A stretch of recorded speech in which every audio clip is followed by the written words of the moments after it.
Salah satu prinsip dalam Islam adalah berlaku adil dan berjuang menegakkan keadilan. Kepada siapa kita harus berlaku adil? Pertama, kita harus berlaku adil kepada Allah Subhanahu wa ta'ala. Bagaimana cara berlaku adil kepada Allah? Yaitu pertama, jangan menyekutukannya dengan sesuatu pun. Dalam hidup ini ada orang yang sama sekali tidak percaya kepada Tuhan. Sebaliknya ada juga yang percaya tapi Tuhannya kelewat banyak. Yang adil dalam hal ini adalah percaya kepada Tuhan, dan Tuhan itu jangan disekutukan dengan sesuatu pun. Inilah keadilan kepada Allah Subhanahu wa ta'ala. Jangan menyekutukannya dengan sesuatu, baik berterang-terangan ataupun sembunyi-sembunyi. Karena syirik itu ada dua macamnya. Ada yang disebut syirik jali, syirik terang-terangan. Nyata-nyata menyembah batu, nyata-nyata menyembah api, nyata-nyata menyembah gunung, nyata-nyata berkeyakinan Tuhan lebih dari satu. Itu syirik yang berterang-terangan, syirik jali namanya. Ada yang kedua disebut syirik khafi, syirik yang tersembunyi, syirik yang agak tersamar.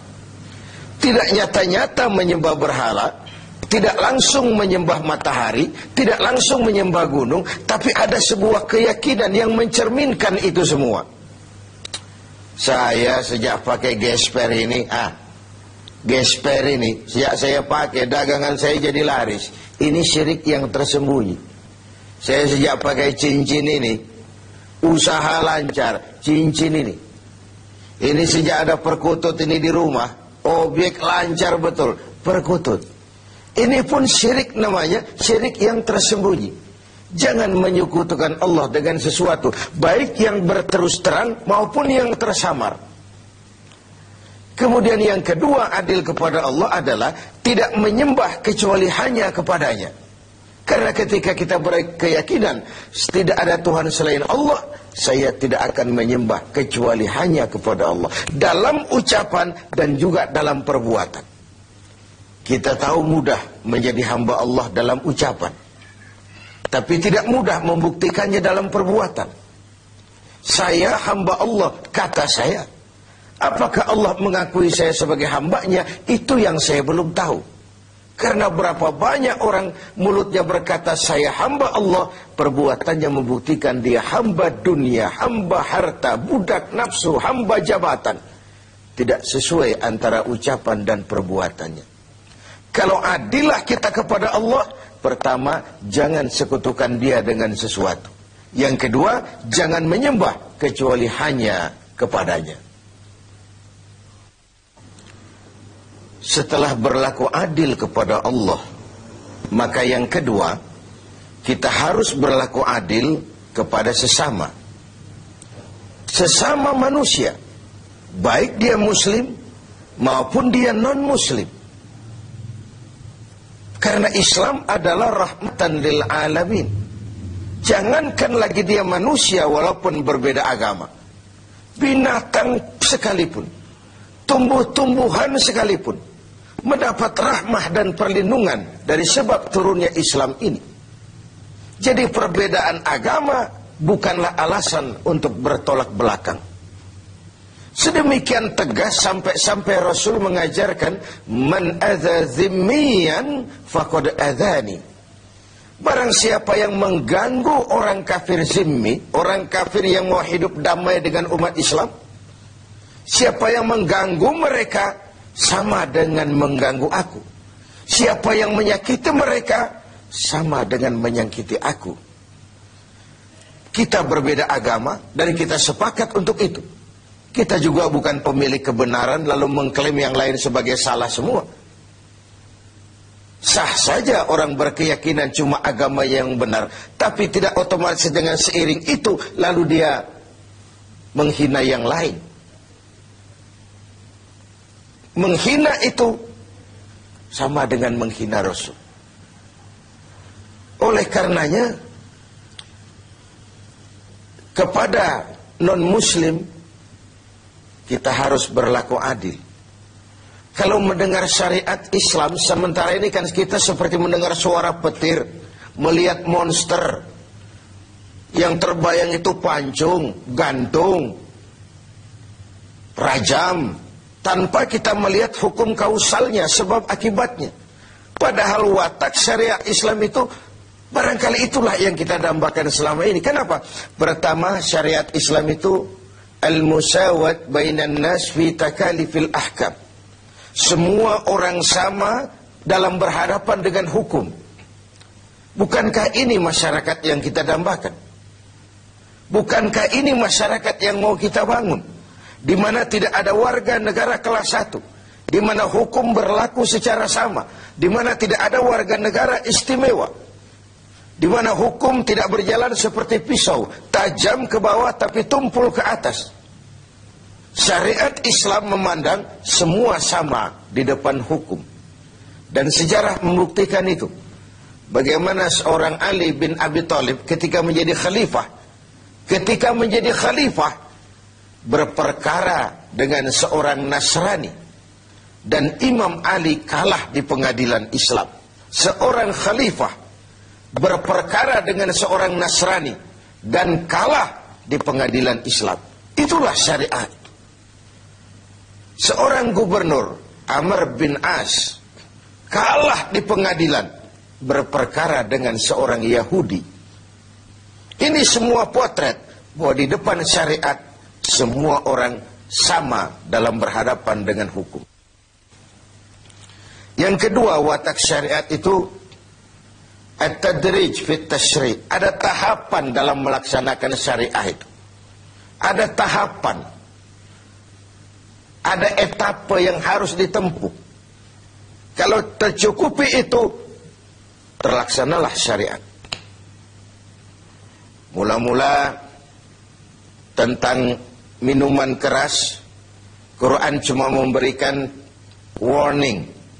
Minuman keras ada manfaatnya, ada bahayanya, tapi bahayanya lebih besar dari manfaatnya. Kemudian turun lagi yang kedua, la taqrabus salata wa antum sukara. Jangan dekati solat kalau kamu mabuk. Setelah kondisi sosialnya siap, masyarakat sudah tidak kaget lagi, baru turun vonis. Arak, minuman keras, judi, najis, kotor, perbuatan setan, jauhi kalau kamu mau jadi orang yang beruntung. Itu yang disebut at-tadrij, ada tahapan. Lalu yang ketiga, taklilut takalif, adamul haraj, menyedikitkan beban. Kalau kemampuan melaksanakan suatu perintah berkurang, tekanan perintah pun menurun. Puasa yang sedang kita kerjakan ini hanya bagi yang cukup syarat. Berkurang syarat, berkurang juga tekanan perintah. Dia sudah balik, dia berakal sehat, dia mampu berpuasa.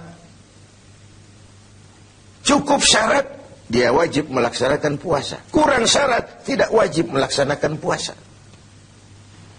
Sholat wajib berdiri. Kalau mampu, tidak mampu berdiri, ya duduk. Tidak bisa berduduk, berbaring. Tidak bisa pakai berbaring, pakai isyarat. Laksanakan sesuai dengan kemampuan. Inilah rahmatnya syariat Islam itu. Jadi saya kembali bahwa berlaku adil kepada sesama, pertama kepada muslim, yang kedua kepada non-muslim. Demikian tinggi nilai keadilan itu dijunjung sampai ayat Quran menyatakan, la yajrimannakum syana'anu qaumin alla ta'dilu. Janganlah kebencianmu kepada sekelompok orang menyebabkan kamu berlaku tidak adil. Tegakkan keadilan walaupun kepada orang yang paling kita benci. Kebencian bukan alasan untuk berlaku tidak adil.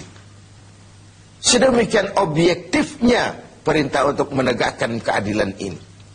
Adil kepada sesama muslim, adil juga kepada yang non-muslim. Dan yang ketiga, kita berlaku adil kepada diri sendiri. Adil kepada Allah, adil kepada sesama, dan adil kepada diri sendiri. Tubuh kita secara keseluruhan ibarat sebuah kerajaan. Segala sesuatu di tubuh ini pun ada haknya. Mata ini ada haknya untuk tidur. Berjaga saja siang malam tidak pernah tidur-tidur, itu mengurangi hak mata dan itu zalim. Perut ini ada haknya untuk makan, untuk diisi, untuk juga beristirahat. Puasa terus-menerus tidak makan-makan, itu zalim kepada hak perut, tidak adil kepada perut. Itu sebabnya dalam Islam puasa ngableng, puasa non-stop dari pagi, sore, malam sampai ketemu pagi lagi, bukan saja tidak boleh, tapi haram hukumnya. Kenapa? Bertentangan dengan fitrah manusia. Pada sisi lain, kita sudah berlaku adil, tidak adil terhadap perut kita. Pemirsa TV 7 yang berbahagia, tiap hari Jumat, kalau kita sholat Jumat, khatib memesankan kita tentang ini. Innallaha ya'muru bil adli wal ihsan. Allah memerintahkan kamu berlaku adil dan berbuat ihsan. Diulang kali diingatkan kita, karena ini memang prinsip. Lewat kesempatan pada nuansa Ramadan ini, mari kita berlaku adil.